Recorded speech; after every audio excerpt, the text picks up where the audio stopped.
और मतगणना से पहले भवानीपुर में हंगामा हुआ है। ममता और शुवेंदु की सीट पर बीजेपी और टीएमसी एजेंट भिड़ गए हैं। काउंटिंग सेंटर में घुसने को लेकर के टीएमसी और बीजेपी के एजेंट आमने सामने नजर आए हैं। तो ये बड़ी खबर आपको बता रहे हैं। शायद यही वजह है कि इस सीट को हॉट सीट के रूप में कहा जाता है, चूंकि लगातार यहां पर हलचलें जो है वो तेज होती रहती है।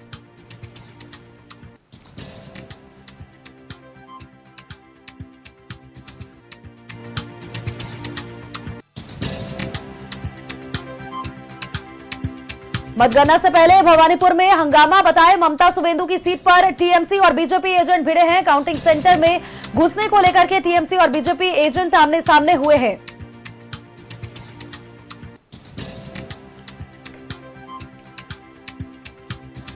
भवानीपुर से जुड़ी ये खबर आपको बता रहे हैं। पश्चिम बंगाल समेत 5 राज्यों में आज चुनाव है, लेकिन पूरे देश की नजर पश्चिम बंगाल के चुनाव के नतीजों पर टिकी हुई है। 8 बजे से राज्य के 77 केंद्रों पर मतगणना शुरू हो जाएगी और ये चुनाव न सिर्फ ममता बनर्जी के लिए अपनी सत्ता बचाने की चुनौती है, बल्कि भाजपा के लिए बंगाल में इतिहास में पहली बार सरकार बनाकर के भगवा परचम लहराने का सुनहरा मौका है। पिछले चुनाव की बात करते हैं तो शून्य पर सिमटने वाले वाम मोर्चा और कांग्रेस के लिए भी अस्तित्व बचाने की इस बार लड़ाई है और इस बार का चुनाव कई मायनों में ऐतिहासिक और अलग रहा है। आजादी के बाद पहली बार बंगाल में 92.47% वोटिंग हुई है। लोगों का यह मानना है कि भारी मतदान सत्ता विरोधी लहर है या फिर सत्ता पक्ष में भारी गोलबंदी है, इसका पता दोपहर बाद तक ही चल पाएगा। वहीं असम, तमिलनाडु, केरलम और पुडुचेरी में भी वोटों की गिनती शुरू होने जा रही है। बंगाल में मतगणना को लेकर के पारदर्शी बनाने को लेकर निर्वाचन आयोग ने कड़े इंतजाम किए हैं। स्ट्रांग रूम के बाहर 2.5 लाख केंद्र सुरक्षा बल तैनात किए गए हैं। क्यूआर कोड आधारित फोटो आई कार्ड में ही मतदान केंद्र में प्रवेश मिल पाएगा। बताया आपको कि मोबाइल फोन पर पूरी तरह से पाबंदी रहेगा। आयोग ने 165 अतिरिक्त मतगणना पर्यवेक्षक और 77 पुलिस पर्यवेक्षकों की तैनाती की है, ताकि कहीं भी किसी भी तरीके से कोई गड़बड़ी ना हो सके। मतगणना से पहले ही अगर बात करें हम भवानीपुर सीट की, तो वहां पर हंगामा हुआ है। ममता और शुवेंदु की सीट यानी कि टीएमसी और बीजेपी के एजेंट यहां पर भिड़ गए हैं। काउंटिंग सेंटर में घुसने को लेकर के टीएमसी बीजेपी के एजेंट आमने सामने हैं।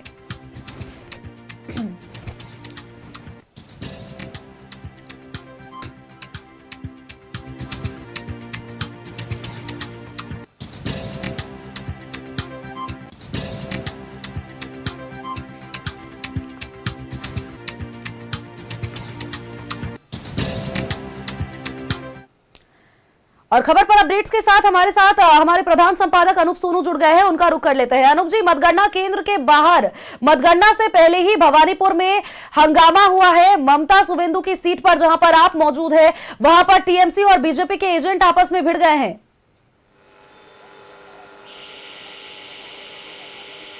देखिए सुनील, बाहर इस तरह की कोई खबर नहीं है और बाहर के हालात बिल्कुल सामान्य है और काउंटिंग की प्रक्रिया चल रही है। पोस्टल बैलेट्स को अलग किया जा रहा है।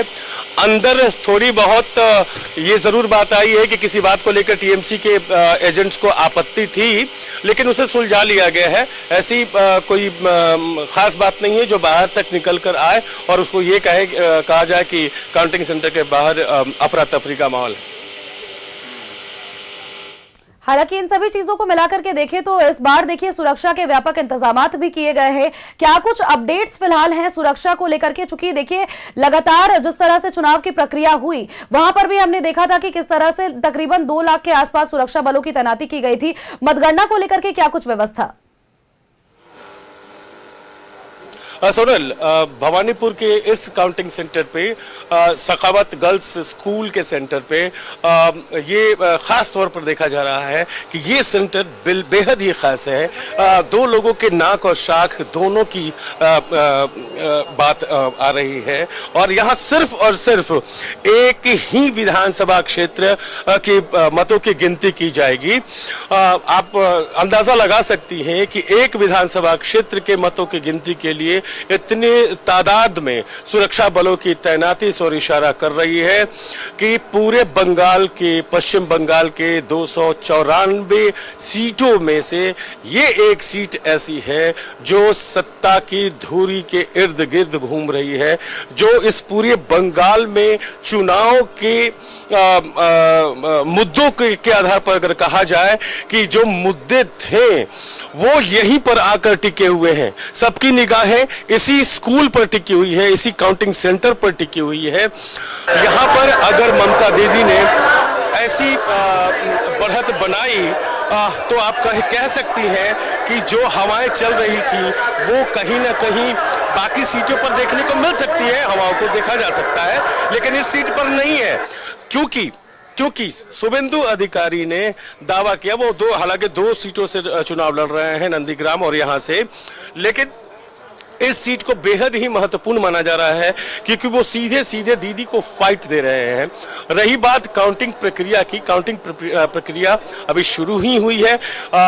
मतों की गिनती से पहले जो औपचारिकताएं होती हैं वो पूरी कर ली गई हैं और पोस्टल बैलेट्स को अलग किया जा रहा है। पहले पोस्टल बैलेट्स की गिनती की बात सामने आ रही है, जो अंदर से सूचना मिली है कि पहले पोस्टल बैलेट्स की गिनती होगी, उसके बाद ईवीएम्स एक एक कर खुलेंगे। 20 राउंड की गिनती यहाँ होनी है। 20 राउंड में तकरीबन जितने भी टेबल्स बनाए गए हैं उन टेबल्स पे एजेंट्स तैनात हैं, दोनों दलों के एजेंट्स तैनात हैं।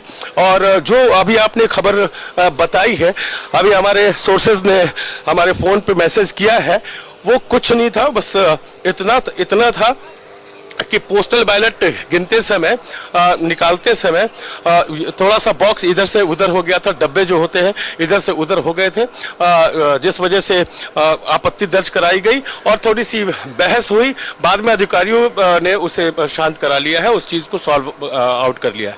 चलिए, बहुत बहुत शुक्रिया तमाम जानकारियां दर्शकों तक पहुंचाने के लिए।